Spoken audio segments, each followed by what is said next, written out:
వారికి చెప్పడం జరిగింది. ఇక్కడ 854 దాటంగానే ఆంధ్రప్రదేశ్ గుంజుతుంది. అందుకని మనం ఏమన్నామంటే మేమేమన్నామంటే 60 days కాదు సార్, అటువైపు ఏమో వాళ్ళు 45 రోజులు ఫ్లడ్ డేస్ లో తీసుకుని ఉంటున్నప్పుడు రాజశేఖర రెడ్డి దాన్ని 30 days కు మార్చుకొని 1 TMC నుంచి 4 వచ్చింది. అదే మరి జగన్మోహన్ రెడ్డి గారు 4 నుంచి 8 చేశారు. మనం ఇక్కడ 60 రోజులకి ఎందుకు, మనం కూడా 30 daysకే మనము డిజైన్ చేసుకుందాము. 30 daysనే తీసుకున్నట్టుగా 4 TMC తీసుకుందాం ఒక రోజు.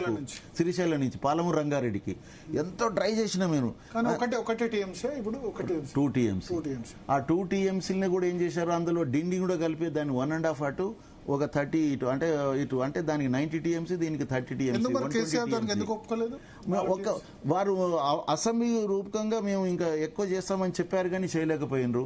హరీష్ రావు గారు కూడా సైట్ లో చెప్పారని మేము ఇంకా ఎక్స్ట్రా 2 కాదు 3 TMC 2.5 TMC తీసుకుంటామన్నారు. ఆ సింపుల్ గా తీసుకుంటే అయిపోతుండే.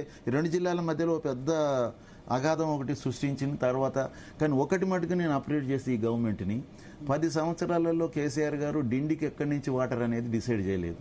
కానీ ఈ గవర్నమెంట్ వచ్చిన తర్వాత ఏతులని డిసైడ్ చేసింది. దాని తర్వాత ఎస్టిమేట్ చేసింది, టెండర్ పిలిపించాడు, అగ్రిమెంట్ అయింది. కానీ అన్ఫార్చునేట్ థింగ్ అంటే ఇంతవరకు గ్రౌండ్ కాలేదు. అగ్రిమెంట్లు అయ్యి దాదాపు ఆగస్టులో అయితే దాదాపు శ్యామ్ ప్రసాద్ రెడ్డి బీఆర్ఎస్ అనుకూలవా, కేసీఆర్ మనిషా, రేవంత్ రెడ్డి మనిషా? మొన్నటి వరకు అంటే మొన్న రేవంత్ రెడ్డి ప్రెస్ మీట్ లో కామెంట్ చేసిన తర్వాత అయితే ఆయన అయితే మిమ్మల్ని వ్యతిరేకమని అనుకుంటారు. మీరు బీఆర్ఎస్ మనిషి, కేసీఆర్ మనిషి అని అనుకుంటున్నారు. కానీ ఇప్పుడు దానికి చెప్పిన నేను కేసీఆర్ ఉన్నప్పుడు కూడా మేము 18 లెటర్స్ ఇచ్చినాం కేసీఆర్ తోని మేము డిజగ్రీ అయినటువంటివి. మరి ఎన్నడూ కూడా వారు మమ్మల్ని పిలిచి మీరు కాంగ్రెస్ తొత్తులా లేకుంటే కాంగ్రెస్ మనుషులా లేకుంటే ఏ మనుషులు ఎప్పుడు అనలేదు. ఒకటి మేము రాసిన లెటరు ఆంధ్రజ్యోతిలో హెడ్ లైన్స్ లో వచ్చింది. 8,000 కోట్లు ఆదా అవుతుంది ఇన్స్టెడ్ ఆఫ్ పైప్ లైన్ బదులు టన్నెల్ తీసుకపోతే 30 TMCకి. అప్పుడు మేము అనుకున్నాం డెఫినెట్ గా అందరూ స్పందిస్తారు అనుకున్నాం. ఏ ఒక్క పొలిటికల్ పార్టీ స్పందించలేదు. వారం రోజుల తర్వాత కేసీఆర్ గారి పిలిచి వీరిచ్చిన రిపోర్ట్ మీద మీరు పరిశీలించండి డిపార్ట్మెంట్కి చెప్పడం జరిగింది. అంటే ఇప్పుడు మన ముఖ్యమంత్రి గారు కూడా 2015లో కేసీఆర్ గారు నియమించిన కమిటీ మెంబర్లమైన మేము కేసీఆర్కి అనుకూలంగా రిపోర్ట్ ఇవ్వలేదని చెప్పేసి, వీళ్ళు ఇచ్చిన రిపోర్ట్ ప్రకారంగా వారు నడుచుకోలేదని చెప్పేసి మమ్మల్ని చాలా హైగా చాలా పొగిడారు. మరి ఇప్పుడు కేసీఆర్ అధికారంలో ఉన్నప్పుడే మేము వ్యతిరేకంగా రిపోర్ట్ ఇస్తే వారు ఇప్పుడు లేరు. మేము ఇప్పుడు వాళ్ళు తోతలవుతాం. వ్యతిరేకంగా ఇచ్చినప్పుడు కేసీఆర్ ఏమన్నా అన్నారా? ఏమనలేదు. మేము ఎన్నో రిపోర్ట్లు ఇచ్చినాం, 18 రిపోర్ట్లు ఇచ్చినాం. ఒక్కసారి కూడా మమ్మల్ని ఏంటి మీరు ఇట్లెందుకు రాస్తారు, ఇట్లెందుకు ఇస్తారు, మేము ఎన్నడూ కేసీఆర్ గారిని అపాయింట్మెంట్ అడగలేదు. వారే పిలిచేది ఎప్పుడే కానీ పిలిచి మాట్లాడేది. We never sought any appointment. ఇక్కడ అపాయింట్మెంట్ అడిగినా మాకు దొరకలేదు. అది డిఫరెన్స్. ఎప్పుడు లాస్ట్ టైం మీరు ఎప్పుడు రేవంత్ రెడ్డి కలిసారు చివరిసారి? రేవంత్ రెడ్డి గారు సీఎంగా అయిన తర్వాత మేము కలవనే లేదు. అమెరికాలో కలిశాను వారిని. అచ్చా, సీఎం అయిన తర్వాత ఒక్కసారి కూడా కలవలేదు? కూడా కలవలేదా? కట్టేసిపోతే మాకు దొరకలేదు. అదే అందరూ ఎంతమందిని కలిశారు? మేము ఈవెన్ మాకు ఒక్కొక్కళ్ళు 4-5 సార్లు కలిశారు. మాకు 2 సార్లు మాకు అపాయింట్మెంట్ మిస్ అయిపోయింది. ఓ రోజు మాకు టైం ఇచ్చారు. ఆ రోజు కమాండ్ కంట్రోల్లో వారు ప్రెస్ మీట్ పెట్టి ఇక్కడిని పిలిపించుకుని అక్కడే చేశారు. ఇంకోసారి కూడా జరగలేదు. 2 సార్లు మేము అపాయింట్మెంట్ అఫీషియల్ గా మాకు కలవలేకపోయినాము. వారు కాలిఫోర్నియాకి వచ్చిండే, నేను అప్పుడు అక్కడే ఉన్నా బాబు దగ్గర. I have received him at the airport. 50 మంది ఉంటుంది. మంచిగా కలిసాము. చెయ్యి కలిపిన తర్వాత ఇండియాకి వచ్చిన కలుస్తాం మిమ్మల్ని అని చెప్పాను. కార్లో కూర్చున్న తర్వాత విండో తీసి నాతో మళ్ళా మాట్లాడినాను. మరి ఒక తీరుగా నేను అనుకున్న కేసీఆర్ వారు వచ్చిన తర్వాత కూడా ఈ డిండి విషయంలో మటుకు they have taken a right decision. దాని తర్వాత ఉన్నది అనుకున్నాము. కానీ అనవసరంగా మమ్మల్ని ఒక పార్టీకి అంటగట్టడం అయితే మాకు చాలా బాధ అనిపిస్తుంది. మాట్లాడారు ఉత్తమ్ కుమార్ రెడ్డి గారు ఆ రోజు మేము ఇది రిలీజ్ చేసిన తర్వాత నెక్స్ట్ డే నేను మౌనంలో ఉన్నాను. నేను 10th July every year I use to observe silence. 4 times వేశారండి 1 గంటలో. నేను వారికి మెసేజ్ పెట్టాను. వెరీ నెక్స్ట్ డే మళ్ళీ మాట్లాడారు. వారితో 10 minutes మాట్లాడిన తర్వాత జూలై 10th మీరు సైలెన్స్ ఉంటాయి ఎప్పుడే కానీ ఎవ్రీ ఇయర్. అంటే మా మిస్సెస్ వైపు వాళ్ళు మెహర్బాబా 1925లో ఆ రోజే సైలెన్స్ స్టార్ట్ చేసిండు. ఆ ఫ్యామిలీ అంతా మెహర్బాబా ప్రేమికులు కాబట్టి నేను కూడా వాళ్ళతో పాటు నేను చేస్తున్నా. అయితే నెక్స్ట్ డే మాట్లాడిండు, 10 నిమిషాలు మాట్లాడిండు, మళ్ళీ కలుద్దామంటే మీరు ఎప్పుడు పిలిస్తే అప్పుడు వస్తామన్నాము. తర్వాత ఆ రోజు సాయంత్రమే సీఎం గారిది ప్రెస్ మీట్ అయింది, ఈ విధంగా మా మీద కామెంట్ చేయడం. అయినా కూడా మళ్ళీ సాయంత్రం నెక్స్ట్ డే నాడు మంత్రి గారు 5 గంటలకు ఇంట్లో కలుద్దామని చెప్పారు. కానీ మళ్ళీ సీఎం గారు మీటింగ్ ఏదో పెట్టడంతో అక్కడ హెల్డప్ అయిపోయాడు. ఇప్పటి వరకు మేము మినిస్టర్ గారితోనైతే కలవలేకపోయినాం ఫిజికల్గా. అంతకుముందు ఇది ఈ ఎపిసోడ్ ముందు ఉత్తమ్ కుమార్ రెడ్డి కలిసారా? ఉత్తమ్ కుమార్ రెడ్డి జనరల్గా మామూలుగా కలిసినాం, ఇంటికి పోయినప్పుడు మాట్లాడి ఖడే. కానీ వారిని ఎక్కడ కలిసినా మాకు అపాయింట్మెంట్ ఇవ్వమని అయితే అడిగినాను నేను. చెన్నారెడ్డి గారి సమాధి దగ్గర కానీ, జయపరెడ్డి సమాధి దగ్గర కానీ, ఇంకెక్కడ కలిసినా కూడా రేవంత్ రెడ్డి మా ఉత్తమ్ కుమార్ రెడ్డి గారిని ఓకే. కలుస్తానని వారు ఎందుకో మరి మాకైతే అపాయింట్మెంట్ 2.5 సంవత్సరాలు ఇవ్వలేదు. నాతో కలిసి డిస్కస్ చేయొచ్చు కదా అంటే మీరు అపాయింట్మెంట్ ఇవ్వలే కదా సార్ 2.5 సంవత్సరాలలో. కానీ ఇప్పుడైనా మేము మీతోని అపాయింట్మెంట్ అంటే మీరు అడగడం అఫీషియల్ గా పోయి మేము అక్కడ కూర్చొని అడిగాం. మా తర్వాత మా ముందు ఇంటికి పోయి అడిగినప్పుడు నా డోర్స్ ఎప్పుడు ఓపెన్ శ్యామ్ ప్రసాద్ మీకు నేను అబ్జర్వ్ చేసేదంటే ఉత్తమ్ కుమార్ రెడ్డిని ఎవరైనా రాత్రి 10:30-11 అయినా కలవచ్చు, ఇంటికి వెళ్తే ఎవరైనా కలుస్తారు అంటే అలాంటి వాళ్ళు రావచ్చు. ముందు కూడా అపాయింట్మెంట్ అవసరం లేదు. అయితే ఒకటి మేము ఏంటంటే సీఎం సిస్టమ్ వేరు. ఇప్పుడు రేవంత్ రెడ్డి ఇంటికి వెళ్ళడానికి సీఎం పదవిలో ఉన్నారు కాబట్టి ప్రెసిడెంట్ అంటే ఉత్తమ్ కుమార్ రెడ్డి ఎక్స్క్లూసివ్లీ మాకు ఇవ్వాలన్న టైము. ఇప్పుడు అందరు అక్కడ 10 మంది ఉంటే మేము ఆడ కూర్చొని నిలబడి నమస్కారం అట్లా చెప్పొచ్చినాం 4-5 సార్లు, అట్లేం లేదు. కానీ ఒక పాయింట్ మీద డిస్కస్ చేయాలంటే టోటల్ అటెన్షన్ మాది ఉండాలి కదా. ఉన్న కొన్ని పాయింట్స్ మీతో డిస్కస్ చేయాలి సార్. ఇప్పుడు రేవంత్ రెడ్డి మీ మీద సరే మేము జైల్లో పెట్టాల్సింది లేకపోతే బెల్ట్ తో కొట్టాల్సింది అని కామెంట్ చేసిన తర్వాత కూడా ఇప్పుడైనా కలవాలనుకుంటారా? రేవంత్ రెడ్డి సమయం ఇస్తే కలుస్తారా? తప్పకుండా. ఇదో సీఎం వారు మనకి టైం ఇచ్చి మీరు రండి అంటే తప్పకుండా మేము కలిసి వారికి రిపోర్ట్ ఆయనకు రాజకీయంగా వ్యతిరేకంగా ఉంది కాబట్టి ఏదో ప్రెస్ మీట్ లో కామెంట్ చేసి ఉండొచ్చు. కానీ నిజంగా ఉద్దేశం కూడా అది ఉండదు కదా. మిమ్మల్ని గతంలో పొగడారని అంటున్నారు కదా. 8వ తారీఖు నాడే కదా, 8 నాడు అది, 11th నాడు ఇది. 11th ఇంకోటి ఏం తెలుసా, తెలంగాణ ఇంజనీర్స్ డే. నవాబ్ అలీ నవాజంగ్ బహదూర్ యొక్క జన్మదినాన్ని మన ప్రభుత్వం జీవో ఇష్యూ చేసి దాని Telangana engineers day. Telangana engineers day నాడే ఇంజనీర్లను జైల్లో పెడతానన్న ముఖ్యమంత్రి గారు, అదొక బాధ. తర్వాత మేము ఇంత నిష్టగా ఉండి పనిచేసి మేము ఇంత మా సర్వీస్ చేస్తానంటున్నాం గవర్నమెంట్కు. మా యొక్క సర్వీస్ వాలంటీర్గా ఇవ్వడానికి మేము రెడీగా ఉంటా కూడా అది కాకుండా వీళ్ళని ఆ జైలు ఎత్తి, ఏ జైలు మన చెర్లపల్లి జైలా చెంచల్ కూడా ఏదో ఆ జైలు పెట్టకపోవడం నేను చేసిన పొరపాట అని అనడం అనేది కొంచెం. ఇంటర్వ్యూలో మీరు దాదాపు కన్నీళ్లు పెట్టుకున్న పని చేశారు, ఎందుకట్లా? అయితే ఏమైంది, ఆ రోజు నేను దాదాపు 5-6 మందికి నేను ఇంటర్వ్యూ ఇచ్చాను. మీ వారు వచ్చినప్పటి కంటే 5 నిమిషాల ముందు వారు నాకు ఒకటి పెట్టారు అన్నట్టు. ఎక్స్క్లూసివ్లీ రేవంత్ రెడ్డి గారు నా గురించి కామెంట్ చేసింది అన్న 1 నిమిషం 30 సెకండ్ 40 సెకండ్స్ది. అది అయినా అది చూసిన 4-5 నిమిషాలకి మీ యొక్క ఇంటర్వ్యూ స్టార్ట్ అయింది. అందులో మనోడు అడిగిన ప్రశ్నకు అడిగినప్పుడు నాకు అది గుర్తొచ్చింది అన్నట్టు.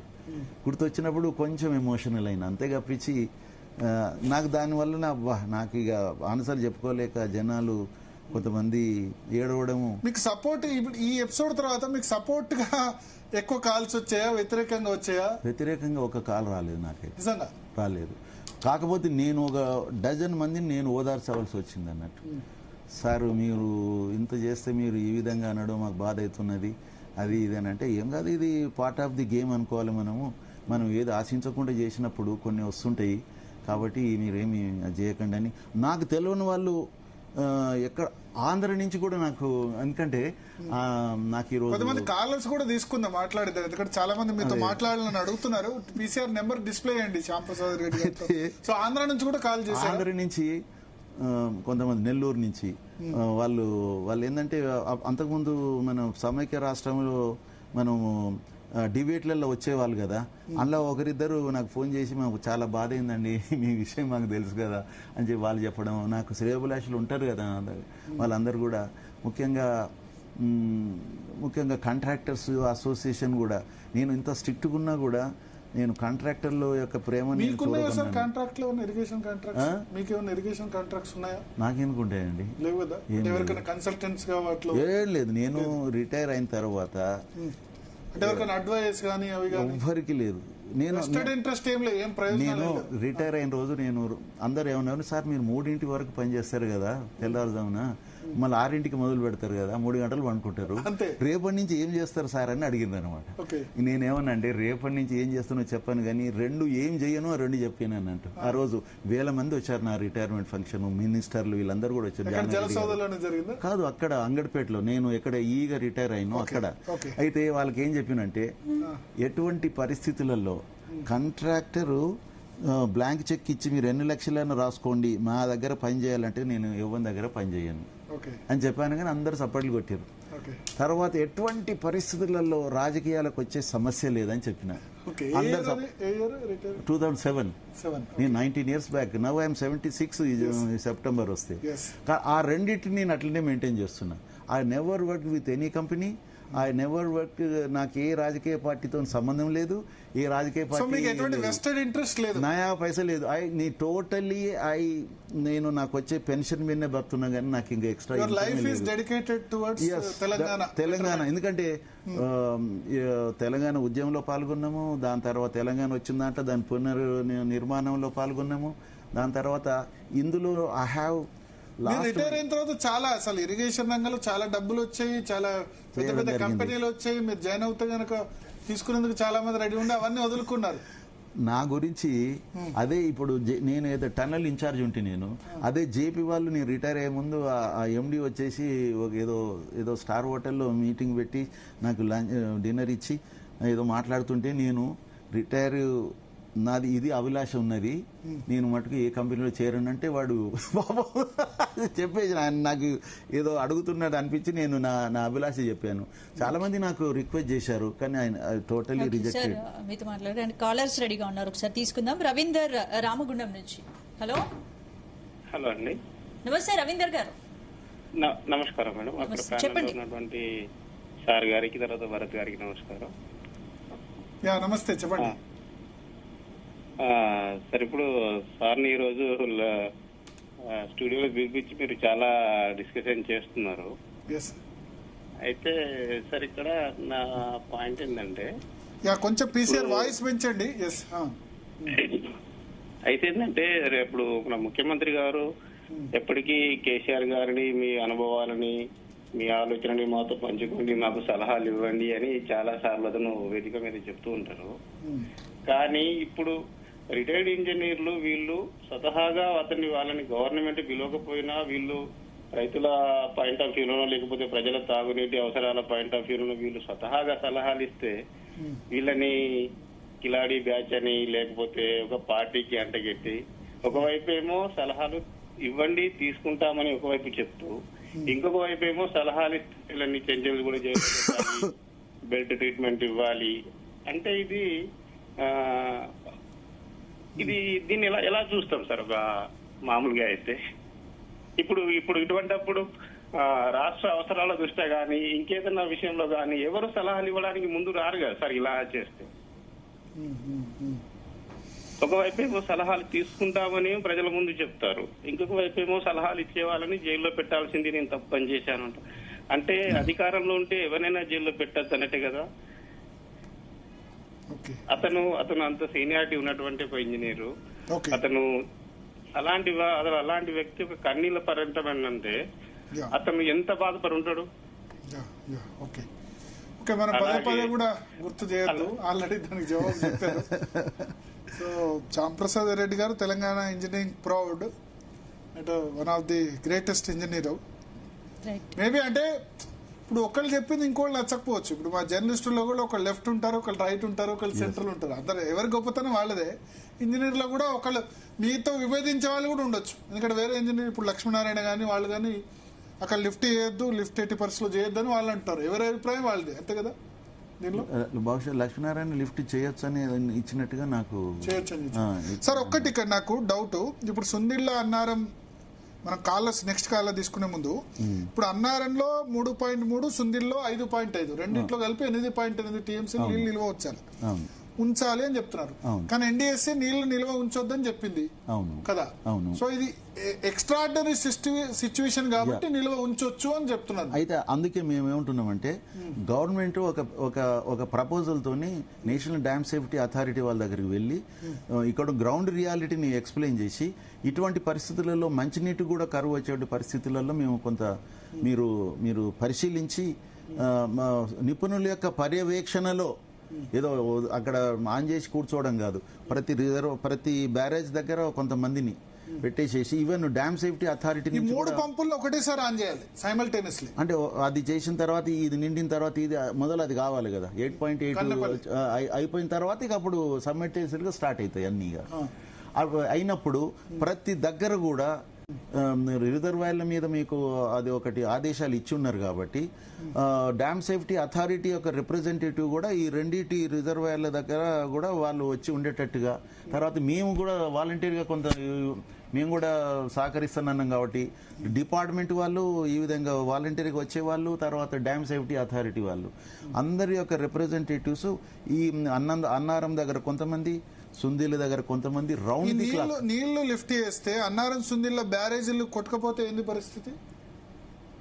కొట్టకపోతే అనేది ఉండండి, నిపుణుల యొక్క పర్యవేక్షణ జరుగుతున్నప్పుడు ఎప్పుడైతే అబ్నార్మల్ గా సీపేజ్ అనేది మనం గురించినప్పుడు we will take a decision on the spot.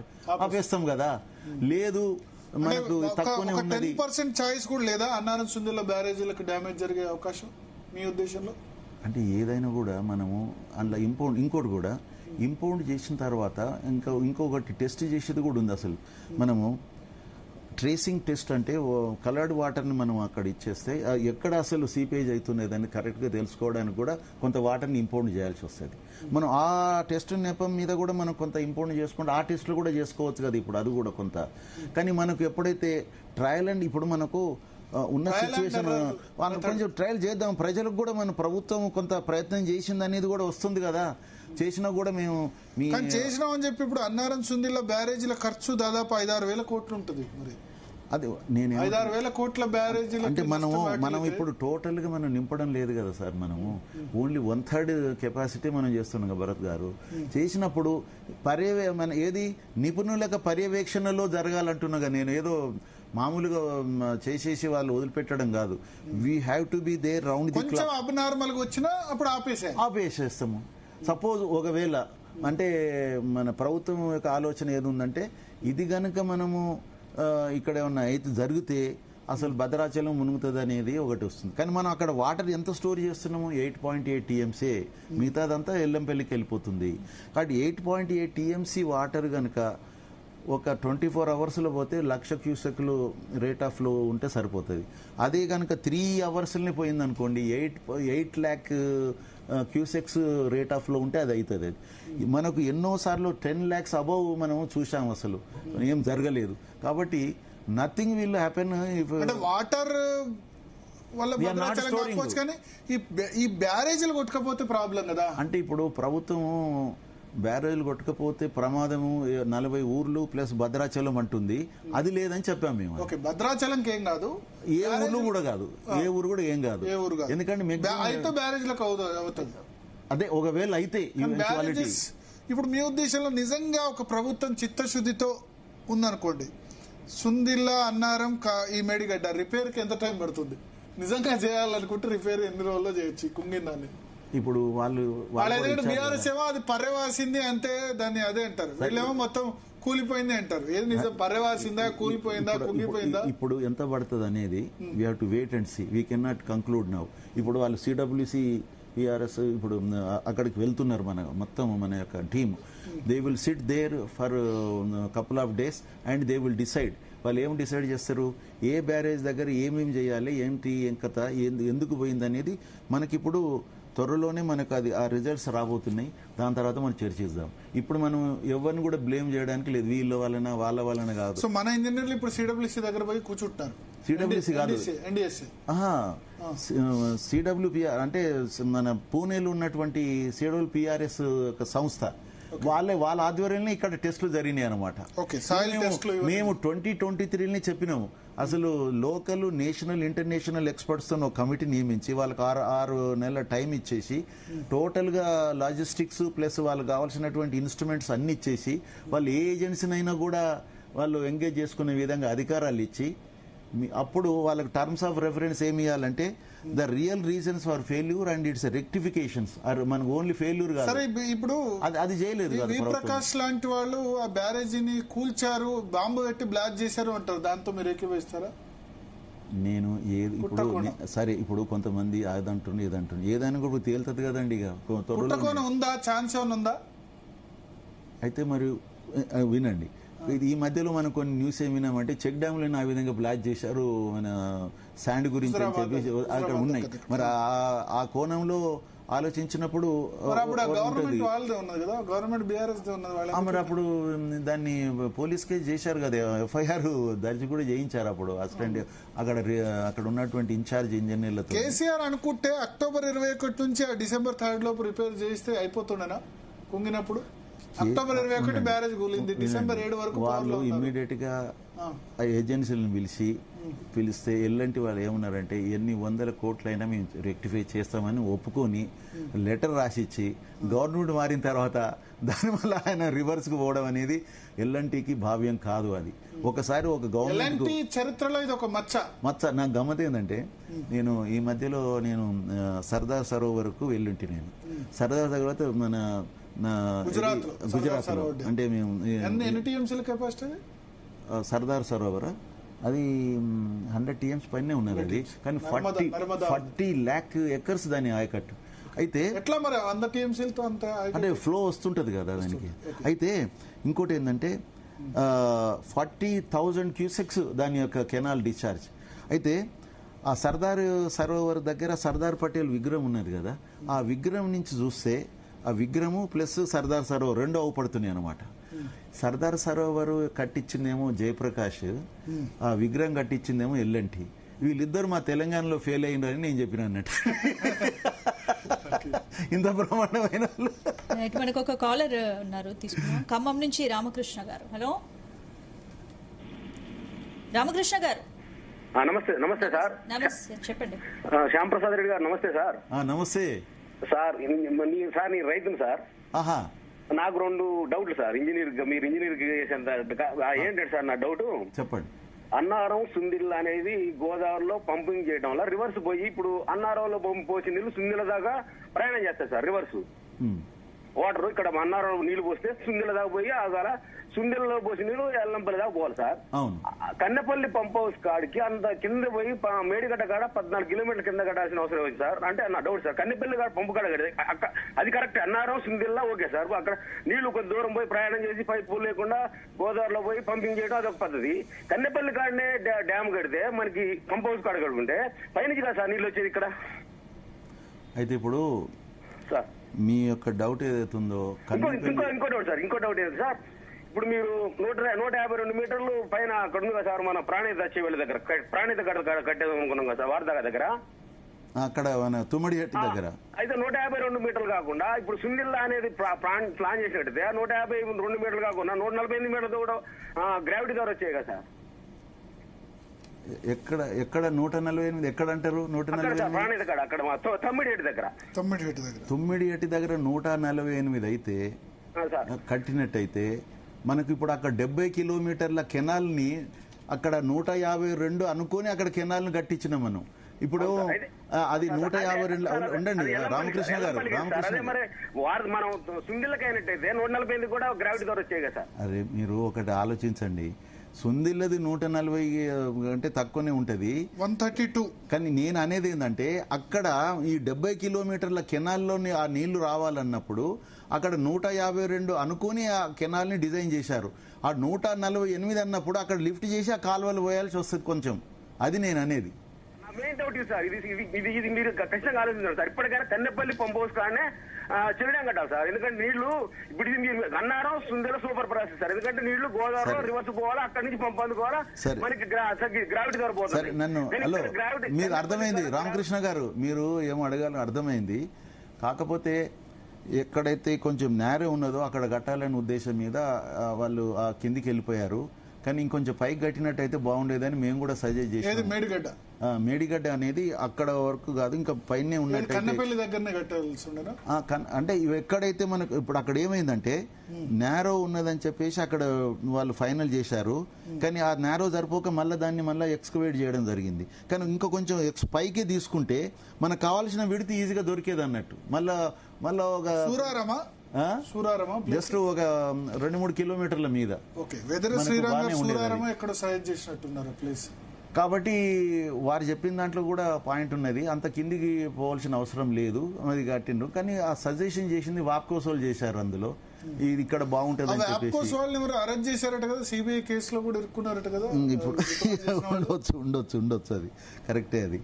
కాబట్టి కానీ ఇప్పుడున్న పరిస్థితిలో మనకు కన్నపల్లి పంప్ హౌస్ నడవాలంటే ఇప్పుడు ప్రాణీతలు వచ్చేటువంటి నీరు ఏదైతే లెవెలే మనకు దానికంటే ఎక్కువ ఉన్నది. కాబట్టి మన ఎండిడిఎల్ కంటే మనం పంపులు నడపడానికి ఎలాంటి అభ్యంతరం లేదు, దానికి ఎలాంటి దానికి అది లేదు సార్. అంటే ఇప్పుడు ఒకటి అంటే కాలర్స్ తీసుకునే ముందు ఇప్పుడు ఎల్లంపల్లి రిజర్వాయర్ కెపాసిటీ 20 టీఎంసీలు కదా.